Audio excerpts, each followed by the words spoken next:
It started with a pizza flyer. As a graphic designer, I noticed the clashing fonts and ugly colors first, but then my eye caught the one detail I was never supposed to see. In a cheap stock photo of a smiling family, the little boy wasn't smiling.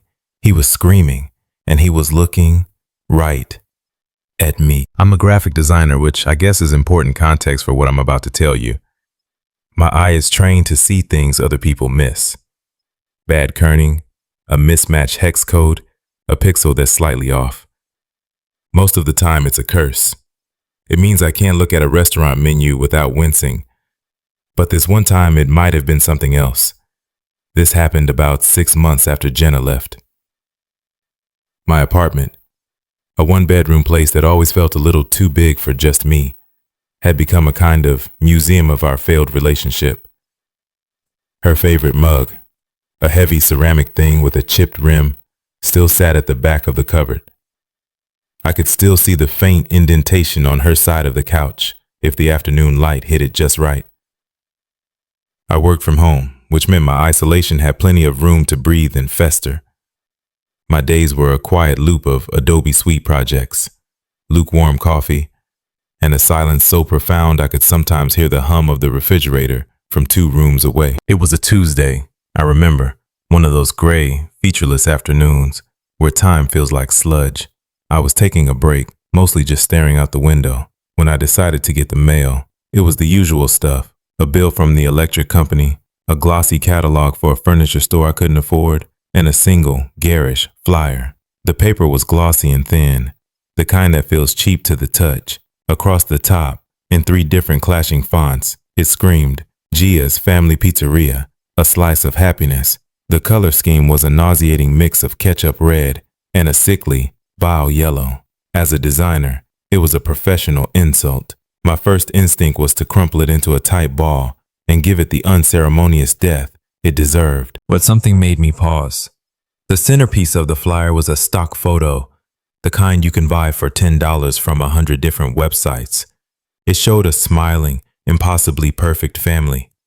A handsome dad, a beautiful mom, a bubbly teenage daughter, and a young son, all gathered around a pepperoni pizza.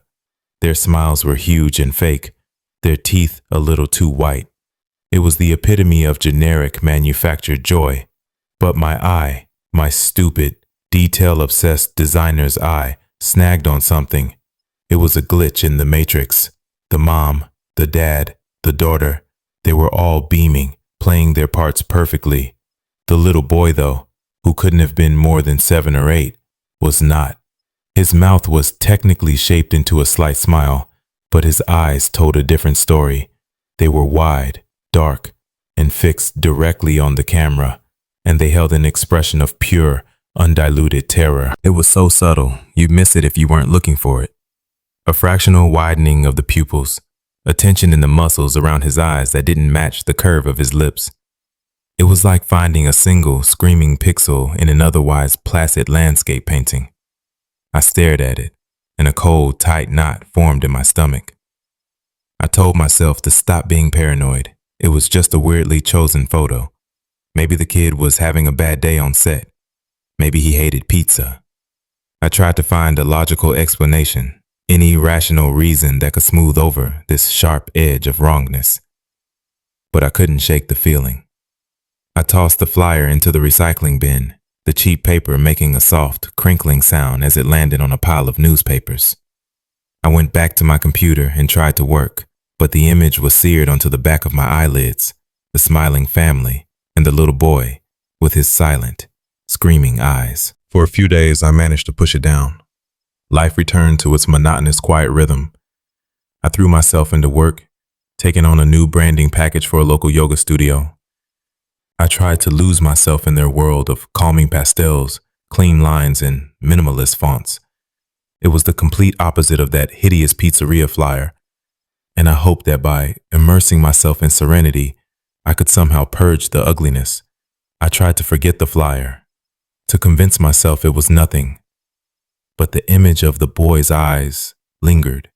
It was like a piece of psychological grit, something abrasive I couldn't rinse out of my memory. On Friday, After forcing myself out of the apartment for a much-needed trip to the grocery store, I returned to my car in the sprawling parking lot.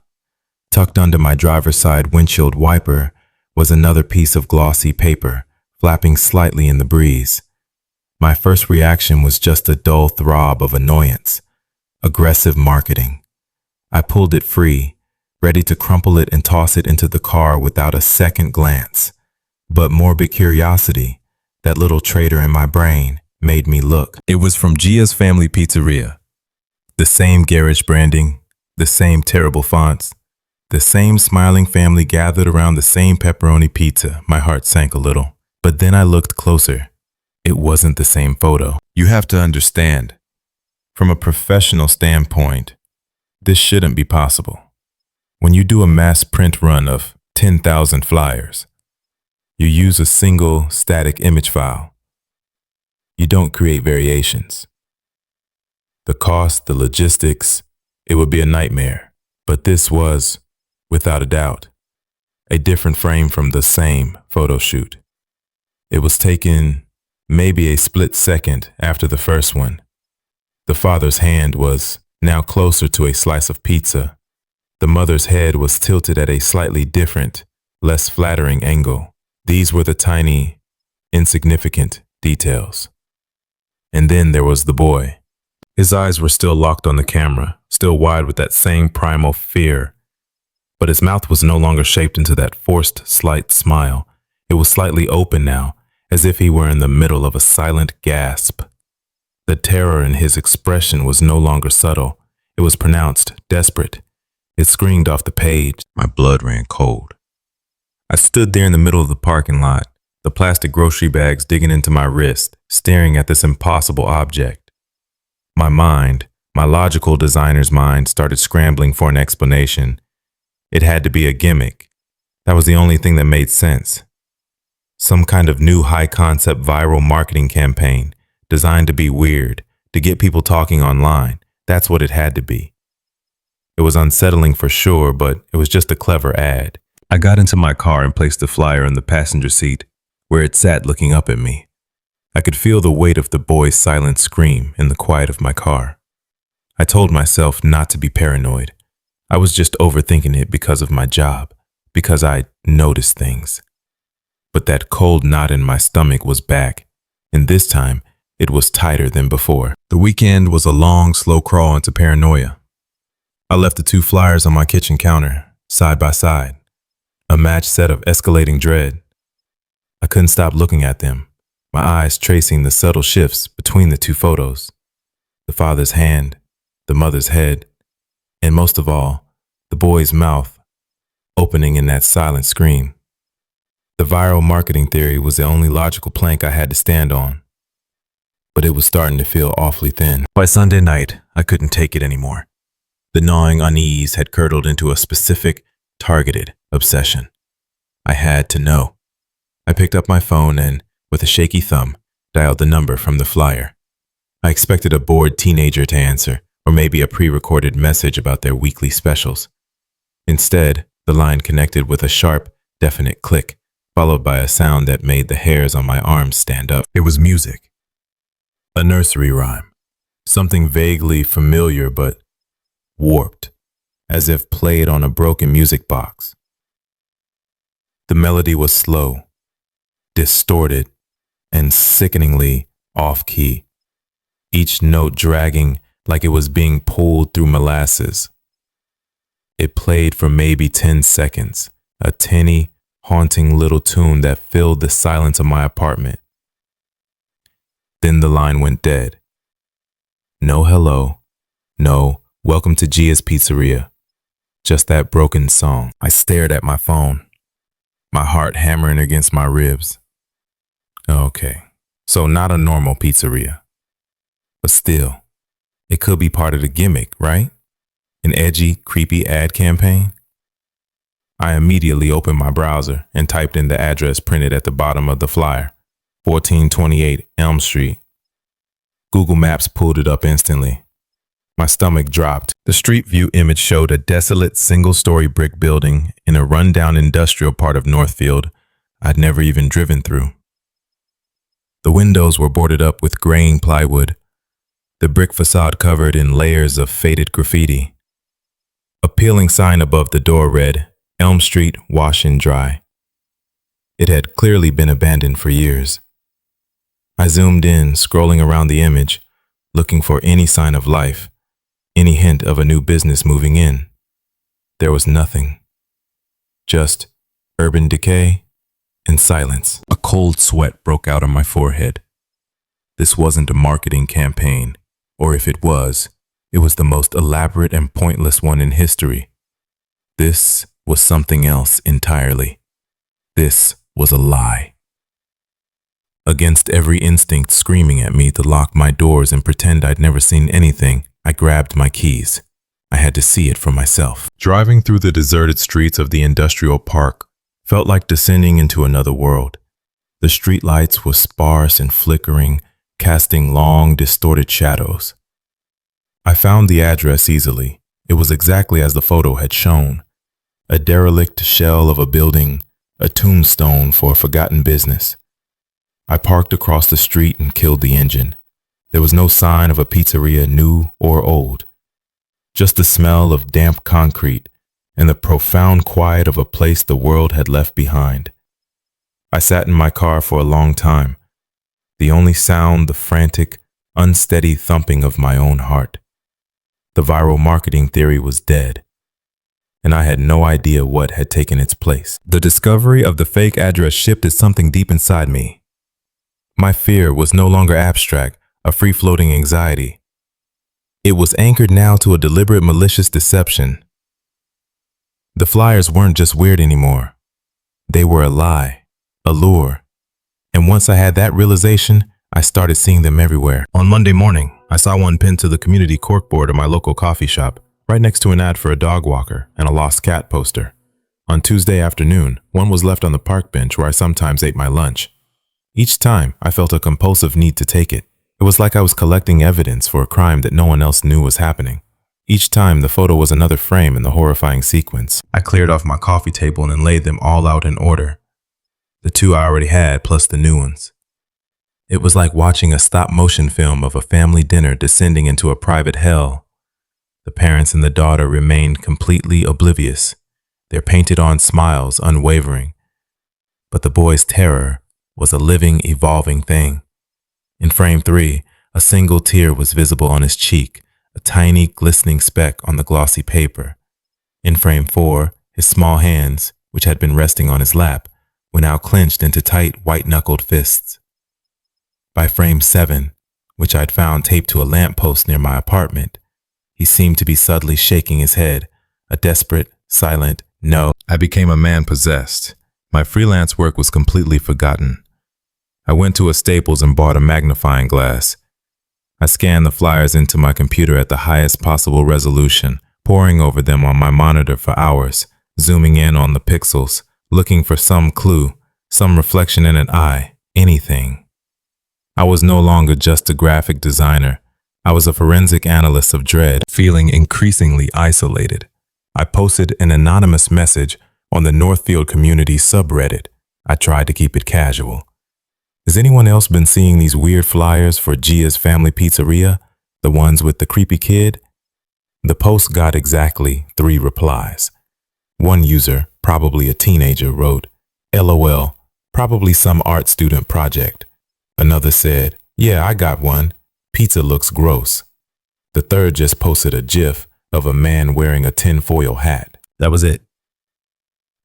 My message in a bottle had washed up on the shores of apathy and mockery. No one saw what I saw. Nobody was looking closely enough. I felt like I was screaming into a void, and the void was just shrugging back at me. The apathetic response online only deepened my isolation. I felt like I was living in a different reality from everyone else in Northfield. One where the cheerful, disposable junk mail of daily life held a sinister code that only I could see. My sense of safety, already fragile, began to crumble completely. I started becoming more cautious, developing little rituals of paranoia. I'd lock my car doors the second I got in, not after I'd started the engine. I checked the peephole in my apartment door before even thinking of opening it. It was this newfound paranoid ritual that made the next discovery so devastating. I came home late one night from a grocery run, my arms full of plastic bags. I fumbled for my keys, my fingers clumsy in the dim hallway light. I unlocked the 3 locks I now fastidiously used, the deadbolt, the chain, and the lock on the knob, and pushed the door open with my shoulder. And there it was, lying on my welcome mat, perfectly centered, was a single flyer for Gia's Family Pizzeria. My breath hitched. My apartment doesn't have a mail slot. It would have been impossible to push it through from the outside. It had been slipped under the door, from inside my building. Someone had been in the supposedly secure, key access only hallway of my apartment complex. All the air seemed to vanish from the room. I dropped my groceries. I heard the sickening crack of a carton of eggs shattering on the hardwood floor, the sound distant and surreal. I slammed the door shut, locking everything again, my hands shaking so violently I could barely turn the keys. I snatched the flyer off the mat. It felt cold in my hand. This one was different. The photo was no longer the family at the dinner table. It was the same 4 people, standing stiffly in what looked like a living room. The lighting was poor, the image grainy and strangely composed, but I recognized it instantly. My heart felt like it stopped. They were standing in my living room, my beige couch, my cheap IKEA floor lamp in the corner, the abstract $5 painting I'd bought at a thrift store to cover a crack in the wall above the thermostat. They were all there, rendered in cheap, oversaturated color. The smiling family, a ghostly tableau superimposed in my private space. And the boy, he was now pointing. His small finger was aimed directly out of the photo, directly at the camera, directly at the person holding the flyer, directly at me. The discovery of the flyer inside my home shattered the last remnants of my composure. This was no longer a series of strange coincidences I was observing from a distance. This was a direct, targeted violation. The feeling of being watched was no longer a paranoid fantasy. It was a confirmed reality. Sleep became impossible. I'd sit in the dark of my violated living room, armed with a heavy mag-like flashlight, listening for any sound from the hallway, any scrape at the window. The normal creaks and groans of the old apartment building, things I never used to notice, now sounded like deliberate, stealthy movements. I abandoned all pretense of working. I spent hours online, my search history becoming a frantic litany of fear. Boy in photo missing, family stock photo real, how to find person from picture, Northfield missing children. I used my professional software, isolating the faces from the flyers and running them through every reverse image search engine I could find. TinEye, Google Images, PimEyes, nothing. The faces were ghosts in the machine, existing only on these impossible pieces of paper. They had no digital footprint. The boy's face haunted me most of all. There was a nagging familiarity to it, a flicker of a memory from a time before my life had shrunk to the size of my apartment. I felt like I knew him, or had known him once. It was a maddening, elusive feeling, like trying to remember the details of a dream moments after you wake up. You know it was there, but the second you try to grasp it, it dissolves into mist. Frustrated and desperate, I created a new, anonymous email address. I couldn't use my own, not anymore. I composed a message to the public tip line for the local news station, the one they always advertise after stories about unsolved crimes. I attached the high-resolution scans of all the flyers I had collected. My message was short and to the point. I didn't want to sound like a lunatic. I just wrote, I believe this is connected to a child in danger. The pizzeria advertised is not a real business. They have somehow taken a photo inside my apartment. Please look into this. I hit send. Then I checked my inbox every 5 minutes for a reply. An hour passed, then 2, then the entire day. None ever came. The world's silence was deafening. My plea for help had vanished into the same void as my Reddit post.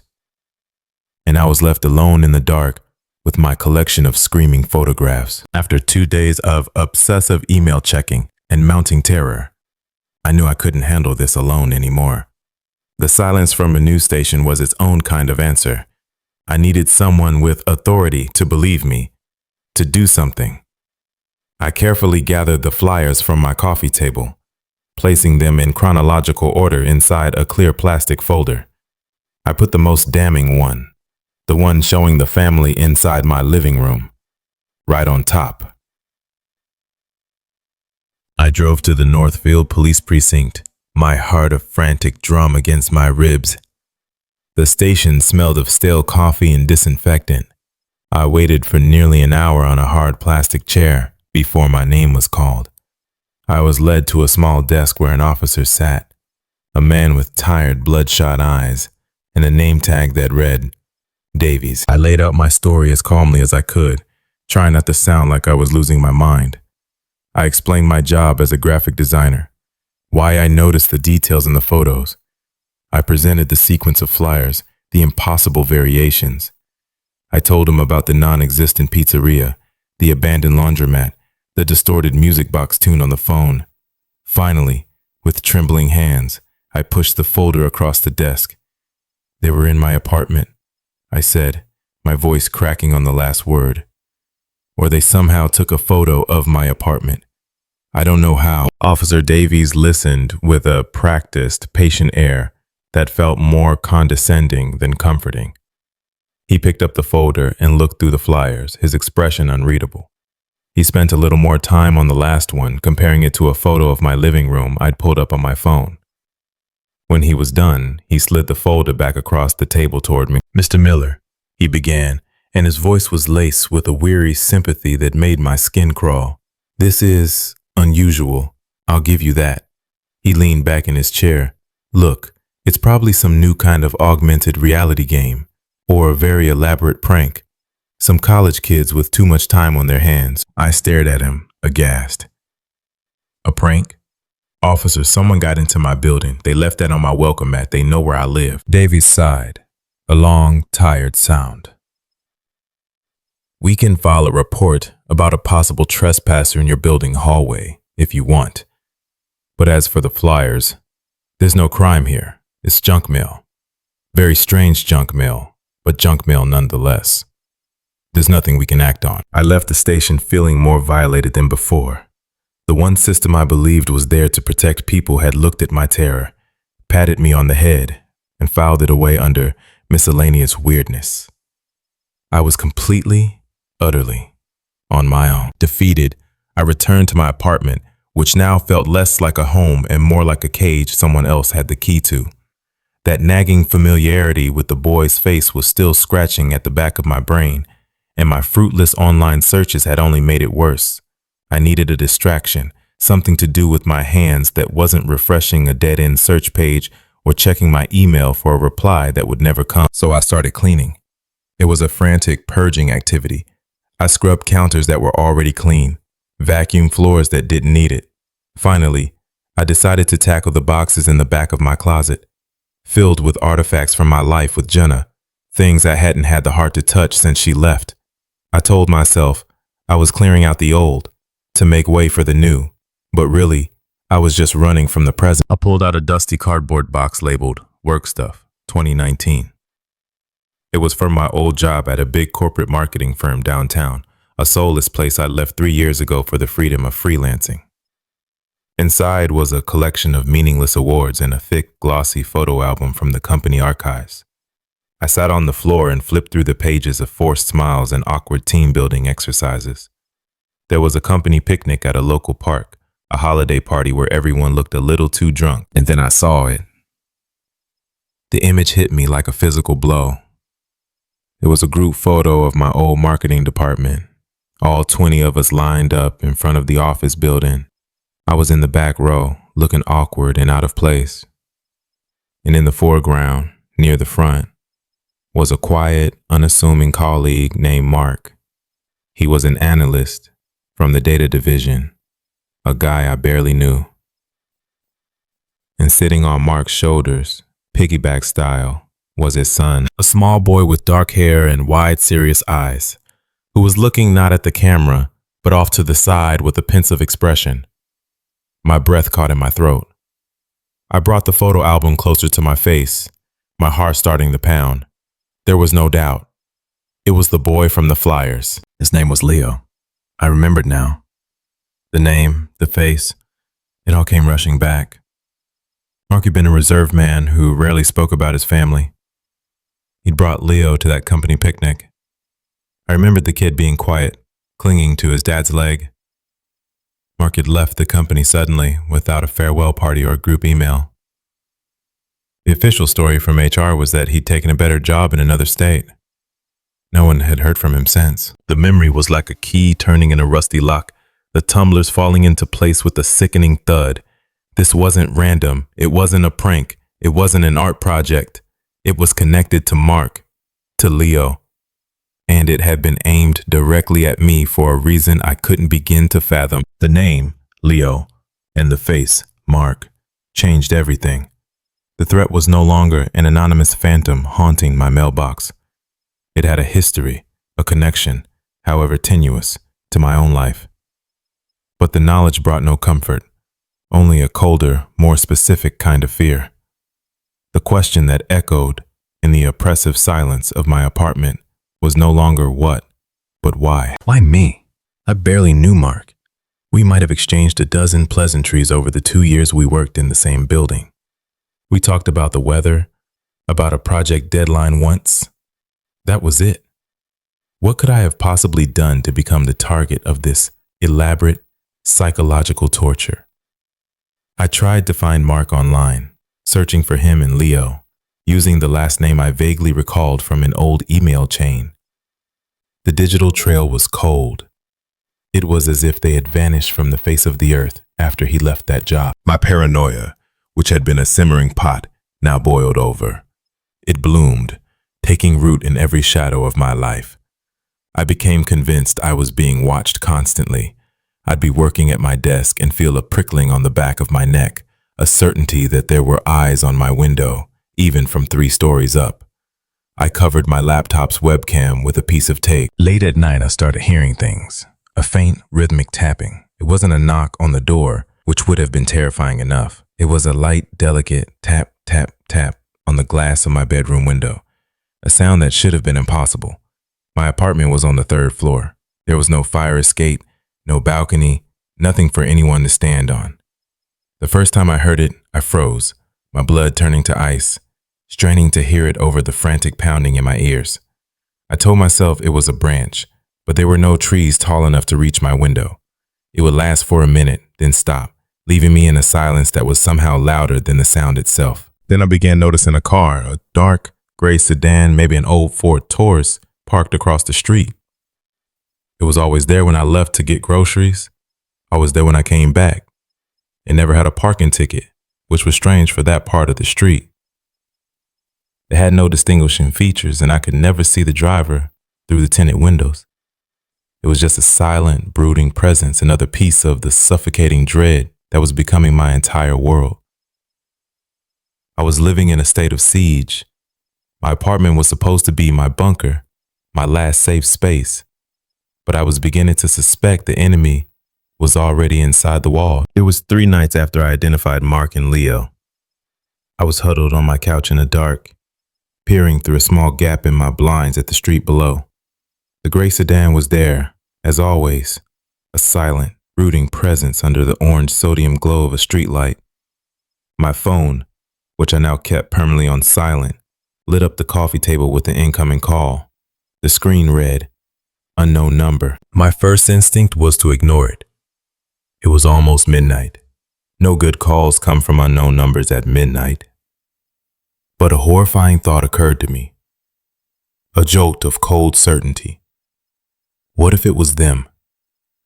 What if this was the next step in their twisted game? My hand trembled as I reached for the phone and swiped to answer. I didn't say anything. I just put it to my ear and listened, my breath held tight in my chest. For a long moment there was nothing but dead air, a hollow, digital silence that felt heavier than sound. I was just about to hang up, to chalk it up to a wrong number when a sound trickled through the receiver. It was the music box. The same broken, distorted nursery rhyme from the GS Pizzeria phone line, but this time it was faint, tinny, as if playing from a cheap speaker in the corner of a room, not directly into a phone line. Goosebumps erupted across my skin. I held my breath, listening, trying to place the tune that was so familiar, yet so horribly wrong. The music stopped abruptly. Then, a voice. It was a man's voice, flat and devoid of any emotion. It was calm, measured, and utterly chilling. "You see him, don't you, Alex?" The voice was quiet, almost a whisper, but it filled my apartment, my head, my entire world. All the others, they just see the pizza. They see the bad design. They throw it away. A pause. I could hear the faint, shallow sound of breathing on the other end of the line, a dry, whispery inhale and exhale. "But you see the boy." Another pause, this one stretching for an eternity. "You're the only one who sees him." The line clicked. The call was over. I sat there in the dark, the phone clutched in my hand so tightly my knuckles were white. The man's words echoed in the silence. It wasn't a threat. It wasn't a demand. It was a statement of fact, a confirmation that I had been chosen, singled out from the oblivious herd for this special private horror. And I had no idea what that meant. I didn't sleep. I couldn't. The voice on the phone had stripped away the last layer of my psychological defenses. They knew I was watching. They knew that I knew. The game, whatever it was, had changed. I spent the night pacing the short length of my small apartment, from the living room to the kitchen and back again, the heavy mag-light clutched in my hand. Every creak of the building, every groan of the pipes was a new threat. I was a frayed nerve, a man running on nothing but adrenaline and pure terror. By the time the first gray light of dawn began to seep through my blinds, I was exhausted. And I had made a decision. I had to leave. I couldn't stay here another night, waiting for the next flyer, the next phone call, the next impossible sound. I just needed to grab a few things. My laptop, my wallet, a change of clothes. As I approached my front door, ready to begin my escape, I saw it. Taped to the wood was a plain white envelope. My name, Alex, was written on the front in what looked like a child's blocky, uneven scrawl. My heart hammered against my ribs. With a sense of grim finality, I tore the envelope from the door. My fingers fumbled as I opened it. It was not a letter. Inside was a single folded flyer, printed on the same cheap glossy paper as all the others. I unfolded it. The photo was a close-up. It was just Leo. The quality was better this time, clearer, as if taken with a real camera and not some cheap setup for a stock photo. The boy was staring directly into the lens, his eyes wide and dark, seeming to pull all the light from the room into them. He wasn't in a living room or at a dinner table. He was in a small, dark space with bare, damp-looking concrete walls. A basement. His face was pale, his lips tinged with a faint blue, as if he were cold. And behind him, scrawled on the concrete wall in what looked like a thick red wax crayon, was a single word: run. The word on the flyer, run, was not a suggestion. It was not a threat. It was a command. It was a release. It was, in its own horrifying way, a permission slip. And in that moment, staring at the grainy photo of a pale, terrified child in a concrete basement, I finally understood. I was not meant to be a rescuer. I could not save Leo. My role in this terrifying narrative was that of the witness, the one who was chosen to see and to understand the warning. The flyers, the phone call, the constant, unnerving surveillance. It wasn't a prelude to an attack on me. It was a protracted, agonizing effort by someone, by Mark, to deliver this one final message. He was offering me a way out that perhaps he and Leo never had. I didn't pack a bag. I didn't write a note. I didn't even grab my laptop. The artifacts of my life, the things I thought defined me, suddenly felt like anchors, and I needed to be weightless. I walked over to my coffee table, where the stack of glossy flyers sat like a horrifying timeline of the past few weeks. I dropped the final flyer onto the pile. Let the police find them, I thought. Let them call it a prank. I took my wallet from the kitchen counter, my phone, and my car keys. I walked out of my apartment, leaving the door unlocked behind me. I didn't look back at the mess of shattered eggs on the floor, at the blinking cursor on my work computer, at the entire life I had so carefully, if miserably, constructed. It wasn't mine anymore. It was contaminated. I walked down the hallway, my footsteps echoing in the early morning quiet. I went down the stairs and pushed open the heavy front door, stepping out into the cool, gray morning. The gray sedan that had been my constant companion was gone. I got into my car, the engine turning over with a reassuring roar. I pulled out onto the street and drove west, away from the rising sun. I had no destination in mind, only the desperate, primal animal instinct to put as much distance as possible between myself and the non-existent pizzeria in Northfield. I was abandoning everything and everyone I had ever known, running from a ghost in a photograph. And for the first time in months, as the city limits of Northfield disappeared in my rearview mirror, I felt the faintest, most fragile whisper of hope. 6 months passed. Alex Miller ceased to exist. I now called myself Ben. I lived in a small, anonymous city in a neighboring state, a forgettable place of strip malls and highways that looked like everywhere and nowhere all at once. I got a job working an early shift at a massive distribution warehouse, scanning an endless river of boxes in a sea of other faceless employees. The physical labor exhausted me, which was a blessing. It left me too tired to think, too tired to dream. I lived in a small, furnished room above a 24-hour laundromat, paying cash every week. The constant hum of the dryers was a comforting white noise. I had no computer, no social media. I was a ghost, deliberately erasing my own footprints. I was still jumpy, though. The sight of a pizza box on the street could still make my heart skip a beat. And I never, ever touched the mail. The building had a small, rickety table in the entryway where the mail carrier would dump the day's load for all the tenants. I made it a point to always walk past it without looking.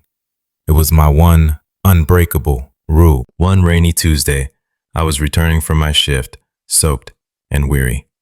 As I passed the mail table, my eyes inadvertently slid over the pile of letters and advertisements. A flash of bright color caught my attention. It was a flyer, slick and professional. Sparkle Clean Carpet Services. We make old new again. The design was clean, the branding solid. It featured a photo of a happy young couple, kneeling on a pristine white carpet, their baby daughter laughing between them. It was the epitome of harmless, corporate advertising, the kind of thing I used to design. But as my eyes scanned the image, a cold dread, familiar and absolute, washed over me, rooting me to the spot. In the background of the photo, slightly out of focus near a brick fireplace, a small boy was playing with a red toy truck. He was a little older, his hair a little longer, but it was him. It was Leo. He wasn't looking at the happy family. He was looking directly at the camera, directly out of the flyer. His expression was the same, that silent, desperate, unending scream captured forever on glossy paper. The horror hadn't ended.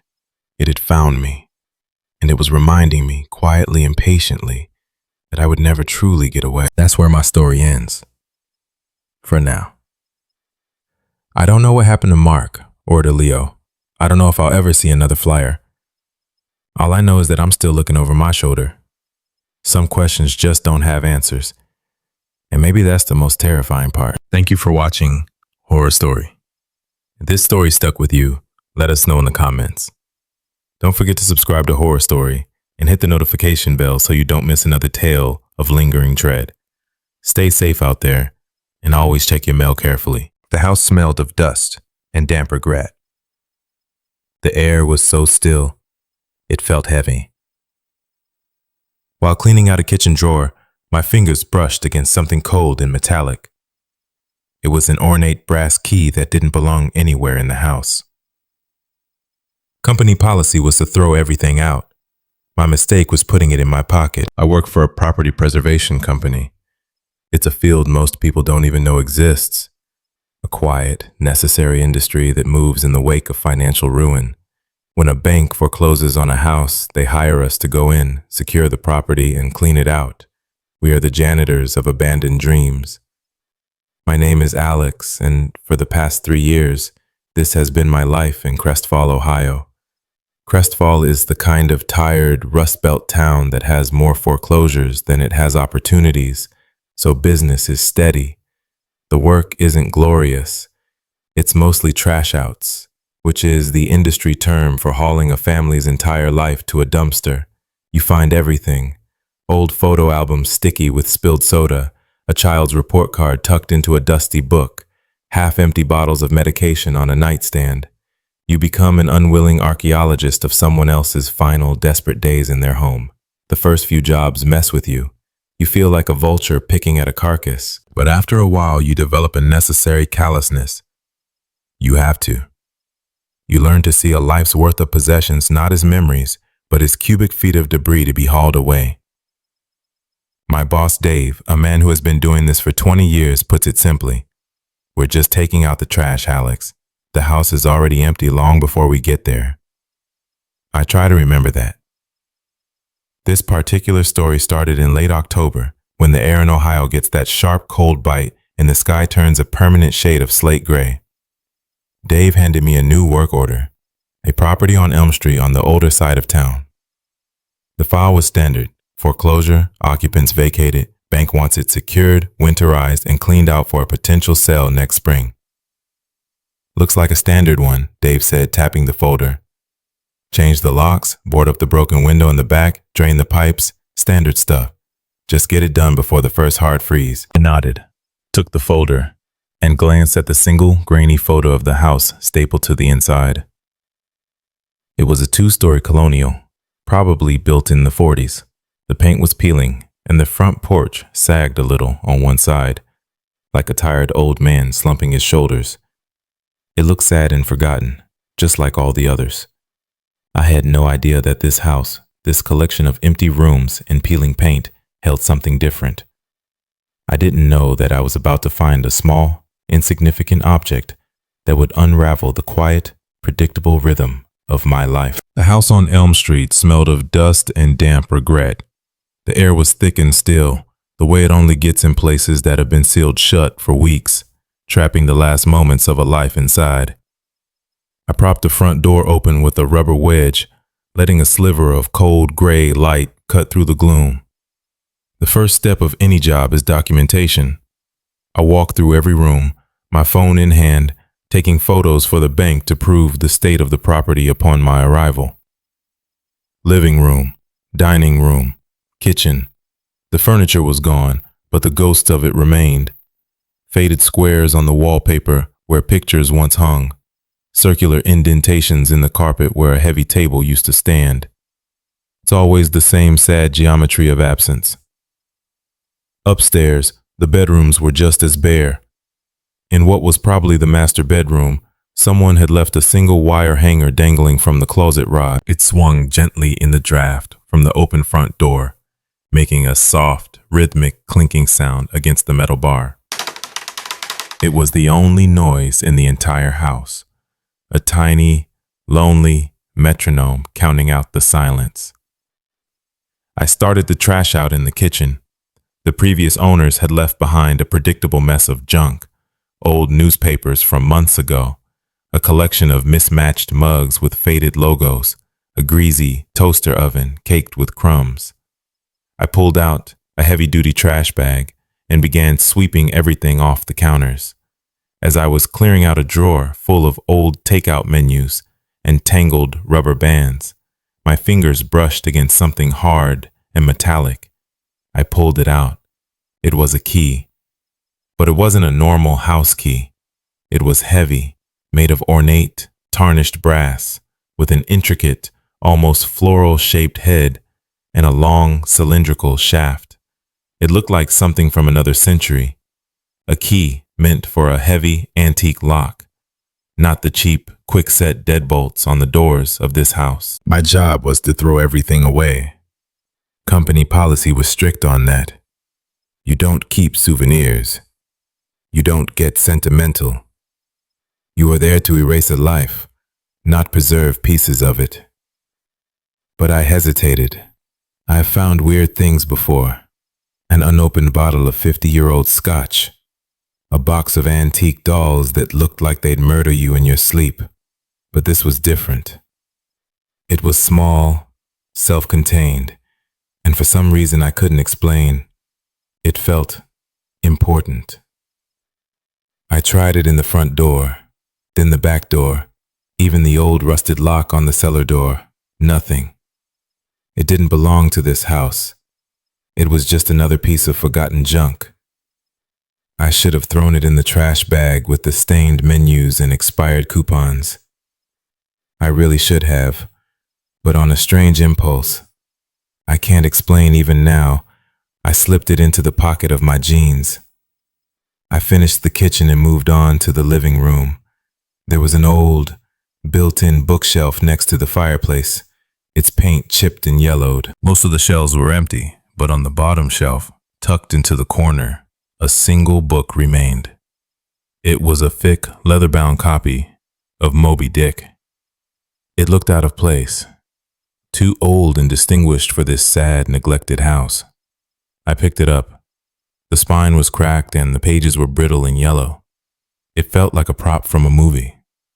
As I fanned through it, I noticed the middle of the book had been neatly hollowed out, and inside that hollowed out space there was a perfect, key-shaped impression in the paper. The brass key from the kitchen would have fit in it perfectly. A shiver ran down my spine, a cold premonition that I immediately tried to dismiss. It was just a coincidence. A secret hiding spot for a key that probably opened a long-lost chest or a piece of furniture that was now sitting in a landfill. I told myself it meant nothing. Looking back, I should have put the key in the book and left them both there on that dusty shelf. It would have been the right thing to do, to reunite them, but I didn't. I tossed the book into the trash bag and kept the key. It felt like I was breaking up a set, and a small, stupid part of me felt a pang of guilt. It was a mistake I would come to regret more than any other in my life. With the trash out complete, I moved on to securing the property.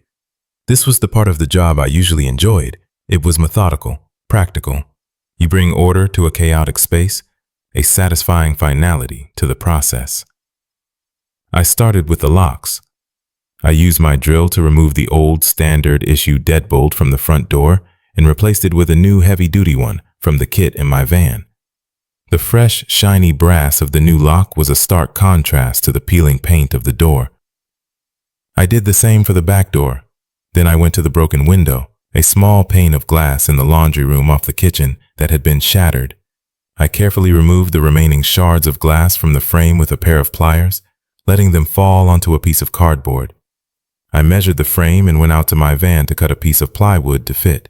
As I was working, screwing the plywood board into the window frame from the inside, I got that feeling. The one you get when you think you're being watched. The hairs on the back of my neck stood up.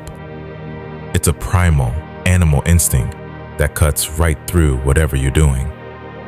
I stopped, the drill winding down to a stop, and slowly looked around. The backyard was overgrown and bordered by a line of dense, unkempt trees that were losing their last brown leaves. Beyond that was the back of another row of houses, their windows dark and vacant looking. There was nothing there, just the wind rustling the dead leaves across the cracked patio. I told myself not to be paranoid. These old houses were creepy. They were full of strange drafts and settling noises. The feeling of being watched was just a product of the silence and the isolation. I finished boarding up the window and moved on to the last task, winterizing the pipes. I shut off the main water valve in the dusty, spiderwebbed basement, then went through the house opening every faucet to drain the remaining water from the system. I poured a little bit of pink propylene glycol antifreeze into the toilet bowls and the P-traps under the sinks. It was a simple process, but a crucial one.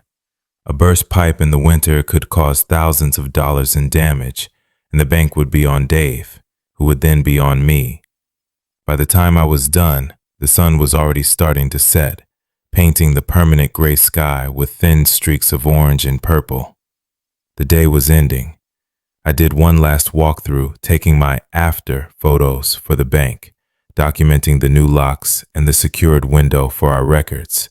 As I locked the new deadbolt on the front door behind me, the solid click echoing on the quiet street, I took a moment to look up and down Elm Street. It was peaceful. Most of the houses were dark. It felt like a neighborhood holding its breath. I walked to my van, threw my tools in the back, and got in. As I started the engine and the headlights flickered on, I glanced in my rearview mirror out of habit, and that's when I saw it. A dark sedan, maybe a late 90s Honda Accord or something similar, was parked about 100 yards down the street on the opposite side. I didn't recognize it, and I was almost certain it hadn't been there when I arrived. A flicker of unease went through me, sharp and cold. I told myself it was nothing. It's a public street. People can park wherever they want. It was probably a visitor for one of the few remaining neighbors. I pulled away from the curb, my eyes flicking back to the rearview mirror. The car just sat there, its windows dark, a silent, motionless shape in the deepening twilight, seeming to absorb the last of the light. I turned the corner, and back in the sterile comfort of my own apartment, the strangeness of the house on Elm Street began to fade. My place is one of those generic new-build complexes with beige walls and gray carpet, the complete opposite of the old, creaking houses I work in all day. It's a space designed to have no personality, and right then, that's exactly what I needed. I ordered a pizza from a local place called Mancino's, drank a beer, and sat on my couch scrolling through my phone, letting the mindless flow of social media wash over me. It was a normal Tuesday night. The brass key was still in the pocket of my work jeans, and I could feel its weight against my leg. I took it out and placed it on my coffee table. Under the warm, artificial light of my living room lamp, it seemed less sinister. It was just an object, a relic from a life that wasn't mine. I turned it over in my hand. The metal was cool and smooth from years of use. I wondered about its history. What had it opened? A roll-top desk filled with old letters? A steamer trunk in an attic filled with forgotten clothes? A secret door behind a bookshelf? My curiosity got the better of me. I opened my laptop and started searching for similar keys online. I typed in antique brass floral head key, ornate skeleton key, and a dozen other variations. I scrolled through hundreds of images on antique dealer websites and auction house archives, but none of them matched this one exactly. The floral design on the head was unique, almost like a specific family crest or a custom-made piece. After an hour, I gave up. It was a dead end. I tossed the key into the junk drawer in my kitchen, next to the spare batteries, a book of matches, and some old takeout menus. Its second time in a drawer full of forgotten things. And tried to forget about it. I went to bed around 11. The city noises outside my window were a familiar comfort. The distant wail of a siren, the low rumble of a truck on the main road. It was the sound of a world that was still awake, a world that was normal. I was just drifting off to sleep, in that pleasant state between consciousness and dreaming, when my phone rang. The sound jolted me awake. I fumbled for it on my nightstand, my eyes still closed. The screen was bright, and the number was blocked. My first thought was that it was a telemarketer or a wrong number. I almost ignored it, but some instinct made me answer. "Hello?" I said, my voice thick and gravelly with sleep. There was silence on the other end, not the empty, tinny silence of a dead line, but a heavy, listening silence. I could hear a faint, almost imperceptible sound, like static or the sound of someone breathing very, very softly. Hello? I repeated, more firmly this time, sitting up in bed. Who is this? Nothing. Just that quiet, expectant hush. It felt like someone was holding their breath, waiting for me to say something more. A prickle of annoyance mixed with a tiny sliver of fear. I was about to hang up when I heard a distinct click. The line went dead. I stared at my phone for a long moment, the screen now dark. It was probably just a butt dial or a glitch in the network, a wrong number. I told myself all the rational things you tell yourself in the middle of the night when something feels off, because the alternative is too frightening to consider. But as I lay there in the dark, my heart beating a little too fast, trying to fall back asleep, the image of the dark sedan parked on Elm Street floated into my mind. I couldn't shake the feeling that the two events, the car and the call, were connected, and that they were both somehow connected to the heavy brass key sitting in my junk drawer. A couple of days passed without incident. I worked on another property, a small duplex on the other side of Crestfall that smelled like stale cat food and mothballs. It was a routine job, and the mundane physical labor helped push the unsettling feelings about the Elm Street house to the back of my mind. The silent call was just a fluke. The car was just a coincidence. I was letting the creepy atmosphere of that old house get to me, manufacturing a narrative where there wasn't one. That's what I told myself anyway. Then, on Friday morning, Dave called. "Hey Alex, the bank wants some additional photos of the plumbing in the basement at the Elm Street property," he said. His voice was casual, but the words sent a jolt through me. "They're being picky about the winterization. Can you swing by there today and get them?" A knot formed in my stomach. I didn't want to go back to that house. I really didn't. But I couldn't tell my boss I was spooked by a weird feeling and a silent phone call. He'd laugh at me. "Yeah, no problem, Dave," I said, forcing my voice to sound normal. "I'll head over there this afternoon." When I pulled onto Elm Street, the first thing I did was scan the block for the dark sedan. It wasn't there. The street was empty, except for a mail truck making its rounds and an old woman sweeping her porch a few houses down. I felt a wave of relief wash over me. "See," I told myself, "you were just being paranoid." I unlocked the new front door and stepped inside. The house was exactly as I had left it, cold, silent, and empty. I walked through the downstairs rooms on my way to the basement, my work boots echoing on the hardwood floors.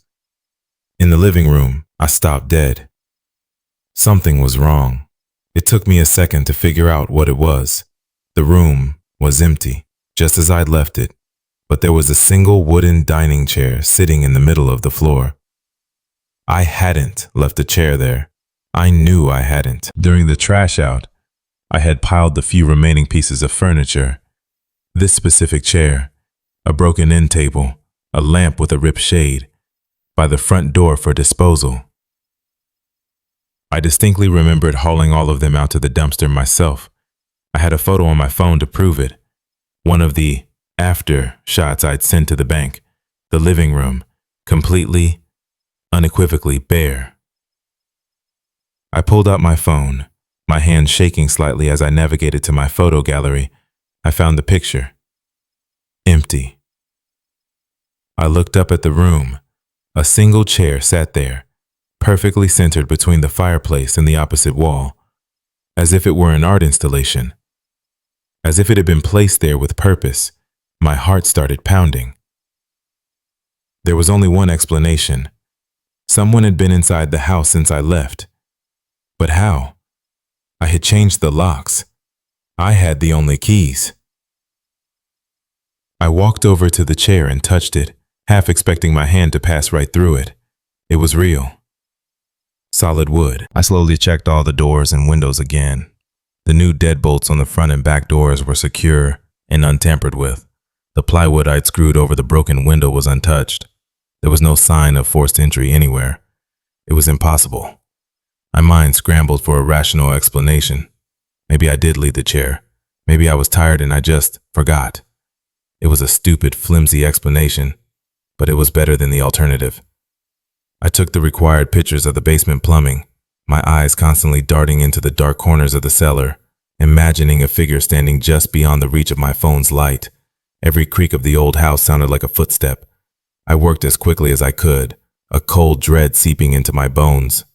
I grabbed the lone chair, carried it outside, and tossed it into the back of my van with more force than necessary. As I locked the front door behind me, I felt a new, more profound sense of unease. It wasn't just a feeling anymore. It was a fact. Someone else had a key. And they wanted me to know it. The weekend was a blur of anxiety. I couldn't relax. Every time the floorboards in my apartment building creaked from the neighbor upstairs walking around, I jumped. Every time a car with a loud muffler slowed down on the street outside, I found myself peering through the slats of my blinds. The brass key felt like a lead weight in my gut. I knew, with a certainty I couldn't explain or justify, that it was the reason for all of this. The chair in the empty room wasn't just a prank. It was a message, a quiet, terrifying way of saying, I can get in whenever I want. Your new locks mean nothing. On Saturday night, it happened again. The escalation, the knock, it came around 1 a.m. when the building was dead quiet, and the only sound was the hum of my refrigerator. It wasn't a loud, aggressive knock, but 3 soft, perfectly spaced out taps on my apartment door. Thump, pause, thump, pause, thump. I froze, my blood turning to ice. I wasn't expecting anyone. I crept out of bed, my bare feet silent on the cold floor, and tiptoed to the door. My heart hammering against my ribs so hard I felt it in my throat. I held my breath and peered through the peephole.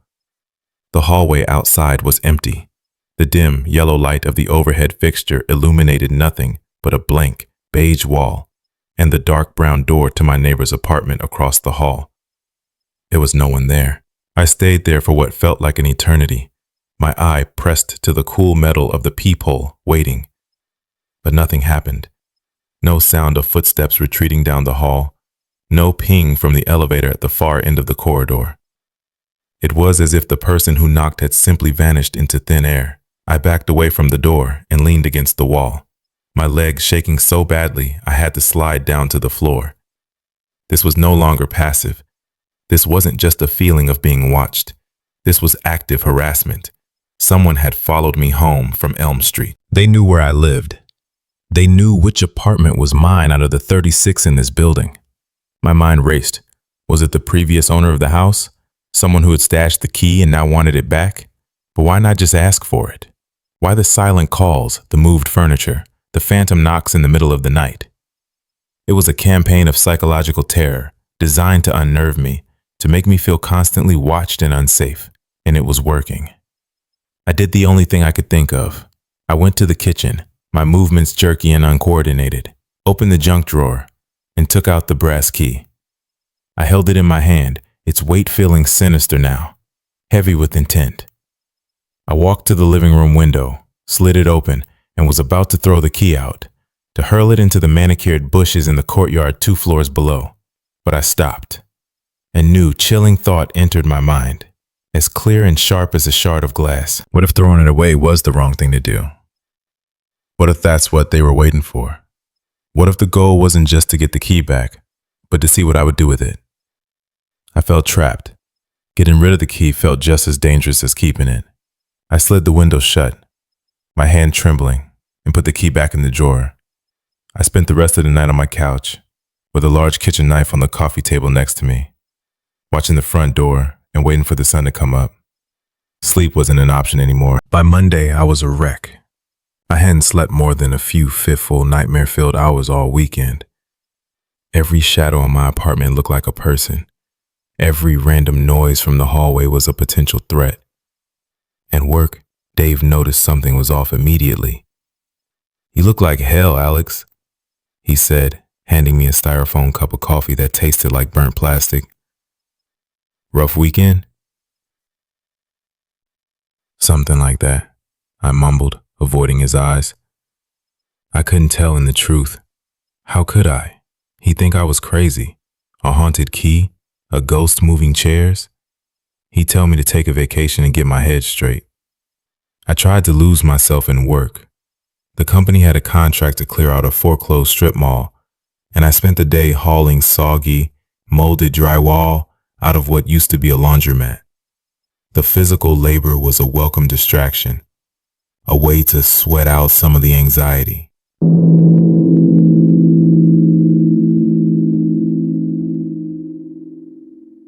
My phone buzzed in my pocket around noon. I pulled it out, expecting a text from Dave about our supply inventory, but it was an unknown number. My stomach twisted into a knot. With a shaking thumb, I opened the message. It was 4 simple words. 4 words that confirmed every paranoid fear I'd had. I know you have it. I stared at the screen, my breath catching in my throat. The world around me seemed to fade away. The sounds of my coworkers shouting, the scrape of shovels on concrete, the loud, metallic rumble of the dumpster. It all receded into a dull hum. All I could see were those 4 words glowing on the screen.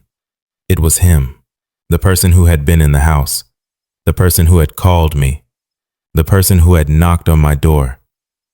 He was no longer content with silent intimidation. He was talking to me now. A wave of cold, clarifying anger washed over the fear. This had gone too far. This wasn't just spooky anymore. This was a direct, targeted threat. I immediately texted back, my fingers clumsy. "Who is this? What do you want?" The reply was almost instantaneous. "You know what I want." Put it back. Put it back. My mind raced. He wanted me to return the key to the house on Elm Street. Why? Why was it so important that it had to be in that house? Why couldn't I just give it to him, meet him somewhere? It didn't make sense. Another message came through before I could even formulate a thought. "Don't try to be clever, Alex." He knew my name. Of course he knew my name. He had followed me. He had my phone number. He probably knew my social security number and my mother's maiden name. The feeling of being watched intensified into a feeling of being completely exposed. My life laid bare for this unknown person to see. I felt a surge of defiance, a stupid, useless flicker of bravery. I wasn't going to be his puppet. I wasn't going to play his sick little game. I typed a reply, my fingers fumbling on the screen. "I'm going to the police." The 3 little dots indicating he was typing appeared immediately. I waited, my heart pounding against my ribs. The new message arrived. "They won't help you, but they will find the file on you interesting, especially your juvenile record." I froze. My juvenile record. When I was 16, I had been arrested for joyriding in a stolen car with some friends. It was a stupid teenage mistake, a sealed record that no one knew about. Not even Dave. How could he possibly know that? The threat was clear. He wasn't just stalking me. He had dug into my past. He was holding my own stupid history over my head. The feeling of defiance vanished instantly, replaced by a cold, stomach-churning fear. I was trapped, and he knew it. Despite the threat, I went to the police. I had to. I couldn't live like this, constantly looking over my shoulder, waiting for the next text message, the next soft knock on the door. I walked into the Crestfall police station, the little bell over the door jingling weakly, a pathetic sound in the quiet room. The place smelled of stale coffee, disinfectant, and a kind of tired bureaucracy.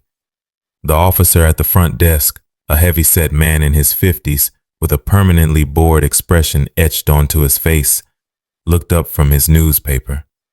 "Can I help you?" he asked, his voice flat and devoid of any real interest. I explained everything. I tried to sound calm and rational, but I could hear my voice trembling as I recounted the events of the past week.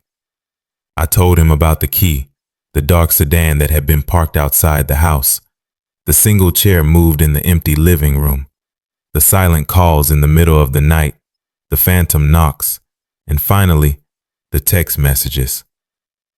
I even showed him the text on my phone. He listened patiently, his expression never changing. His eyes glazed over. When I was finished, he leaned back in his squeaking chair and sighed. A long, weary sound as if I were the 10th person that day to bother him with a nonsensical story. "Son," he said, and the word was condescending. "I understand that you're spooked. You work a creepy job, I get it. These abandoned houses can play tricks on your mind. But what do you want us to do?" "I don't know," I said, my frustration rising and my voice getting louder than I intended. "Investigate? Find out who's sending me these messages? It's an untraceable number. Probably a burner phone or one of those web-based services. There's nothing to trace," he said, gesturing dismissively at my phone as if it were a cheap toy. "And what's the crime here? Someone sent you a couple of vague text messages. Someone might have knocked on your door. Someone might have moved a chair in a house you were working on. There's no forced entry, no assault, no credible threat of violence." "He knew my name. He knew about my juvenile record," I insisted, my voice pleading now. "That's all public information if you know where to look," the officer countered, though we both knew that wasn't entirely true. A sealed juvenile record isn't something you just stumble upon. "Look, it sounds to me like you're being hazed by one of your buddies. Or maybe it's the old homeowner trying to mess with you. They get bitter, you know. We see it all the time when people lose their homes." He was dismissing me completely. He was chalking it all up to a prank or a bitter old man. He didn't see the pattern. He didn't feel the cold, calculated intelligence behind it all. "I'm telling you, this is serious," I said, my voice barely a whisper. The officer stood up, his uniform straining at the buttons. "File a report," he said, his tone making it clear that the report would end up at the bottom of a very large pile. A token gesture to get me out of his station. But honestly, my advice is to just block the number and try to forget about it. Don't engage. They'll get bored and move on. I walked out of the station and back into the cold afternoon air, feeling more alone and vulnerable than ever. The message from the stalker had been prophetic. They won't help you. The system I was supposed to trust, the people who were supposed to protect me, had failed. The officer hadn't just dismissed my fear. He had given my tormentor the benefit of the doubt. In his eyes, I was the one who was overreacting. The one who couldn't take a joke. I was on my own. The harassment stopped for a few days after my visit to the police. There were no more texts, no more calls, no more phantom knocks. A small, foolish part of me started to hope that the officer had been right, that whoever it was had gotten bored and moved on. Maybe my defiance had worked. I started to sleep a little better in short, hour-long bursts. I even stopped carrying the brass key in my pocket, leaving it buried in the junk drawer, as if that could somehow sever my connection to it. Then, on Thursday evening, I came home from a long day of work to find I couldn't get into my apartment. My key went into the lock, but it wouldn't turn. It felt like it was hitting a solid wall of metal. I tried jiggling it, pushing it harder, but it was no use. The lock was completely seized. I knelt down on the slightly grimy hallway carpet and peered at the keyhole. It was filled with something. A clear, viscous substance had been squeezed directly into the lock mechanism. Superglue. It wasn't broken, it was sabotaged. This was different from the other incidents.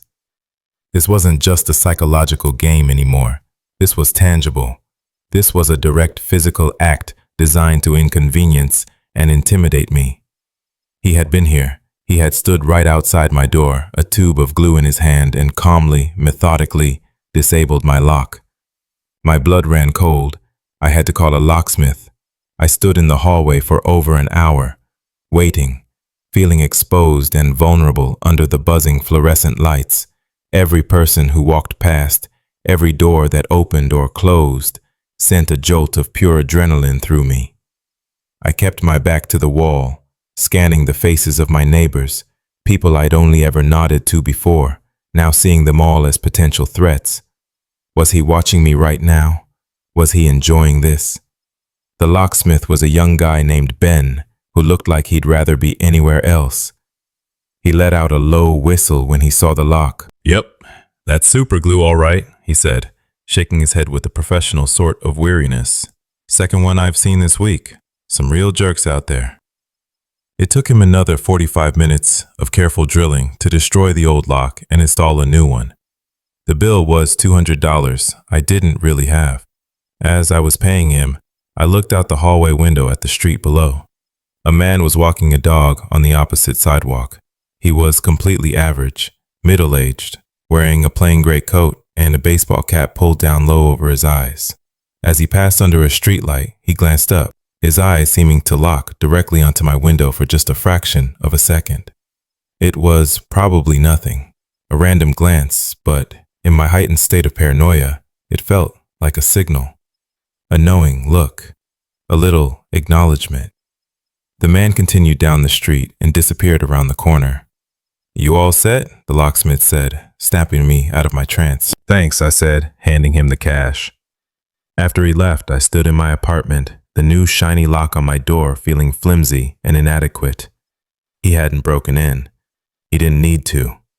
He was showing me that he could get to me whenever he wanted, that locks and doors were just minor obstacles.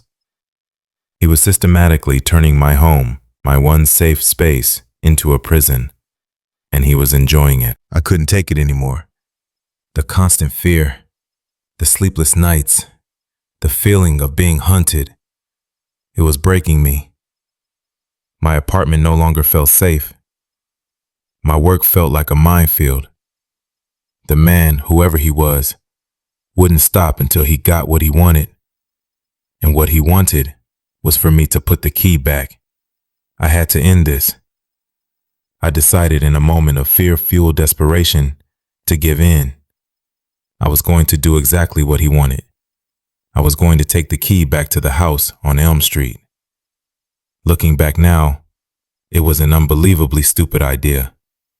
Walking into a dark, empty house where I knew a dangerous person wanted me to be was the definition of walking into a trap.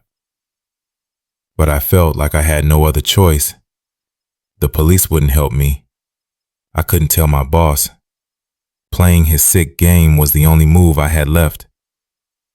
I waited until after midnight. The later the better, I figured. Less chance of being seen by any lingering neighbors. I dug the heavy brass key out of the junk drawer one last time. It felt cold and foreign in my hand, an object that had brought nothing but misery into my life. I got in my van, the key in the pocket of my hoodie, along with the new key to the house's new deadbolt. The drive across town to Elm Street was surreal. The city was asleep. The streets were empty and slick with a light, greasy rain that had just started to fall, making the streetlights smear across my windshield. The world felt muffled and distant, like I was moving through a dream. When I pulled onto Elm Street, my headlights cut through the darkness, illuminating the sad, sagging face of the house. It looked even more derelict and menacing at night, a dark blot against the bruised purple sky. I killed the engine and the lights, plunging the street back into an oppressive blackness. I sat there for a long time, my hands gripping the steering wheel so hard my knuckles were white. My heart pounding a frantic, uneven rhythm against my ribs. My mind was screaming at me to turn the van around and drive away, drive out a crestfall and never look back. But I couldn't. I was caught in his web. I had to see this through to the end, whatever that might be. I got out of the van, the quiet click of the door sounding like a gunshot in the dead silence. The rain was coming down harder now, cold and steady, plastering my hair to my forehead. I walked up the cracked concrete path to the front porch, the new key to the house already in my trembling hand. The air was thick with the smell of wet earth and decaying leaves. I put the key in the lock. The metallic click as I turned it was deafening. The door swung open with a low, protracted groan, revealing a wall of perfect, impenetrable blackness. It was like staring into the void. Taking a deep breath that did nothing to calm my nerves, I stepped across the threshold from the rain-soaked night into the belly of the house. I had made my move. Now it was his turn. The darkness inside the house was absolute. It was a physical presence, a thick, suffocating blanket that pressed in from all sides and smelled of damp earth and something vaguely sour, like old milk. I closed the door behind me, the latch clicking shut with a terrifying finality. I was sealed inside. I fumbled for my phone, my thumb shaking as I tried to swipe and turn on the flashlight. The beam cut a narrow, nervous cone through the blackness, illuminating millions of swirling dust motes in the barren, scuffed hardwood of the entryway. My plan was simple, a mantra I repeated in my head. Walk to the living room, place the brass key on the fireplace mantel, and get out. No investigating, no hesitating. Just drop the key and run. I moved slowly, my footsteps echoing unnervingly on the floorboards. The beam of my flashlight danced across the empty walls of the living room, catching on the faded squares where pictures used to hang. I reached the fireplace. The mantel was thick with a layer of gray, gritty dust. I took the brass key from my pocket. It felt strangely warm in my hand now, as if it had absorbed all the fear and anxiety I'd been feeling for the past week. I placed it carefully on the center of the mantel, the metal making a soft, distinct clink against the stone. It was done. I had done what he wanted. A wave of relief, fragile and premature, washed over me. I turned to leave, and then I heard it. A sound from the basement. It was a low, rhythmic scraping sound. Scrape. Pause. Scrape. Pause. It was the sound of something heavy, something metal, being dragged slowly across the concrete floor below. My blood turned to ice. I froze, every muscle in my body tensing up, my ears straining in the dark. He was here. He had been waiting for me.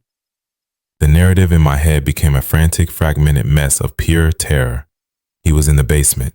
He was here the whole time. This was a trap. Of course it was a trap, you idiot. Started backing away from the fireplace, toward the front door, my phone's flashlight beam trembling wildly, casting dancing, distorted shadows on the walls. The scraping sound stopped. The sudden, absolute silence that followed was somehow worse. It was a listening silence, the same heavy, expectant silence from the phone call. He knew I was there. He knew I had heard him. I had to get out. Now. I turned and bolted for the front door. My feet pounded on the floorboards. I was just a few feet away when I heard it. Slam. The front door slammed shut, as if kicked by an invisible violent force. A sudden change in air pressure, a draft from the basement, my rational mind tried to tell me, but my terrified heart knew better. I reached the door and fumbled with the deadbolt. My fingers were slick with cold sweat, and I couldn't get a grip on the small, smooth knob. The scraping sound started again, but it wasn't coming from the basement anymore. It was coming from the hallway that led to the basement door. It was closer. Much, much closer. I could hear it just around the corner, getting louder and faster. Scrape, scrape, scrape. He was coming. I finally managed to turn the deadbolt. I yanked the door open and was about to spill out into the rainy night when a voice, low and calm, spoke from the darkness behind me. I wouldn't. I stopped dead, my hand on the doorknob, my body frozen in mid-flight. I slowly turned around, my phone's flashlight beam shaking uncontrollably in my hand. I pointed it down the hallway. He was standing there, just at the edge of the light, a tall, thin silhouette. He took a single deliberate step forward into the beam. It was the man from the street, the man in the gray coat who had been walking the dog. He looked completely, terrifyingly ordinary. He was probably in his late 50s, with thinning, mousy hair and a nondescript face you wouldn't look at twice in a crowd. There was nothing outwardly monstrous about him at all. But his eyes were flat, calm, and utterly devoid of any discernible emotion. They were the eyes of someone who had moved beyond normal human feeling, like a shark's eyes. He held a long metal rod in one hand, the end of it sharpened to a crude, vicious point. It was the source of the scraping sound. "You're a hard man to convince, Alex," he said, his voice as flat and emotionless as his eyes. He took another slow step toward me, closing the distance. Most people are much more cooperative. Most people.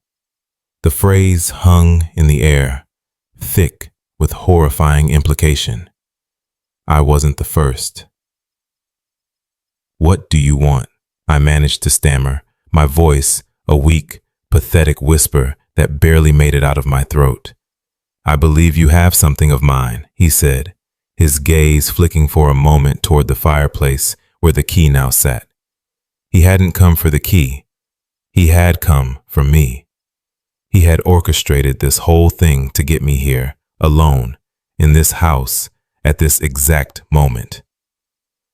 I left it on the mantel, I said, trying desperately to keep my voice steady. You can have it. I don't want it. Just let me go. He smiled, a thin, tight, bloodless smile that didn't reach his eyes. Oh, I know you left it. I watched you. I'm very thorough. But you see, the process isn't complete. You kept it for 10 days. You brought it back. You've been evaluated. Now there's just the final step. He raised the metal rod slightly, its pointed tip glinting in the shaky beam of my flashlight. My mind couldn't process what he was saying. It was a nonsensical, ritualistic language of madness. This wasn't about a key. The key was just a prop, a tool in his own private, insane play. In that moment, a strange clarity cut through the terror. I understood. There was no reasoning with him. There was no escape through logic or pleading. The only thing that mattered was survival. Adrenaline, pure and potent, flooded my system. I didn't think. I reacted.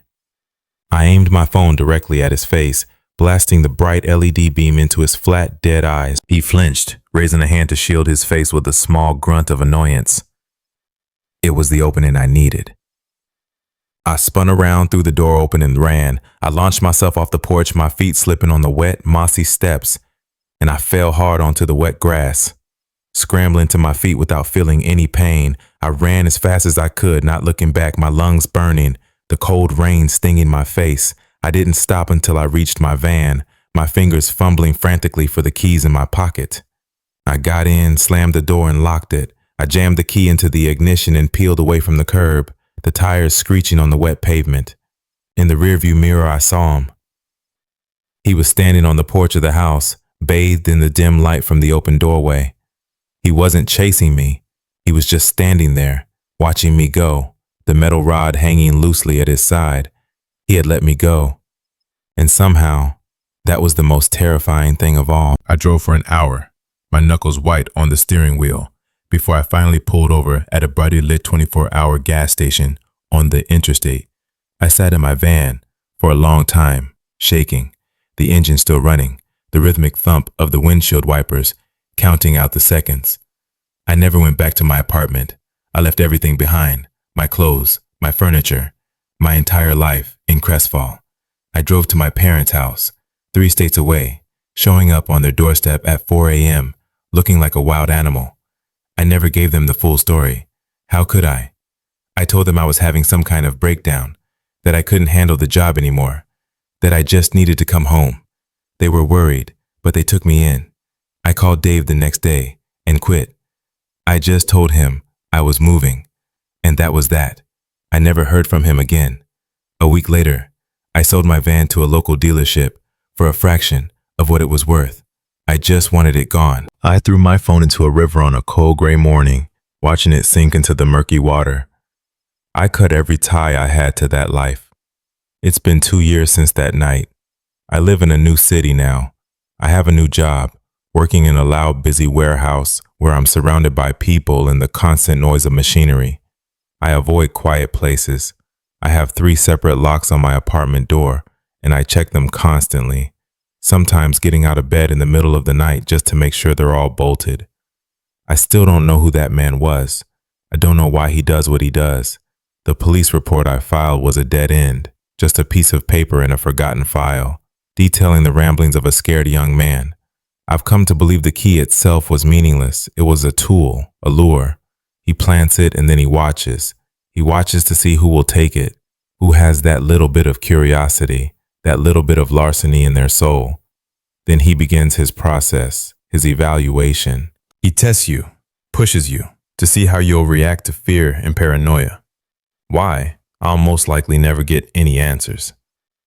Maybe he's a thrill seeker. Maybe he's a psychologist conducting some monstrous, unsanctioned experiment on human nature. Or maybe he's just insane. What scares me the most is the question I can't answer. What was the final step? What would have happened if I hadn't run?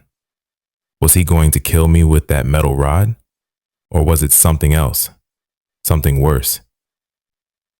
And the most haunting thought of all, the one that keeps me awake at night, staring at the ceiling as the traffic rumbles by outside, is this. He let me go. I wasn't the first, and I won't be the last. Right now in some other sad, forgotten house, in some other tired, rust-belt town, there's another ornate brass key waiting in a drawer or a hollowed-out book. And somewhere, a man in a gray coat is watching, patiently, waiting for someone to pick it up. That's the part that still gets me, even now. The fact that he just stood there and watched me drive away. It wasn't over for him. It was just over for me. It makes you wonder how many other forgotten houses have a story like that. A little trap just waiting to be sprung. Thank you for watching Horror Story. There are a lot of strange moments out there, times when the world doesn't feel right. If you want to hear more stories like this one, don't forget to subscribe to Horror Story and hit the notification bell.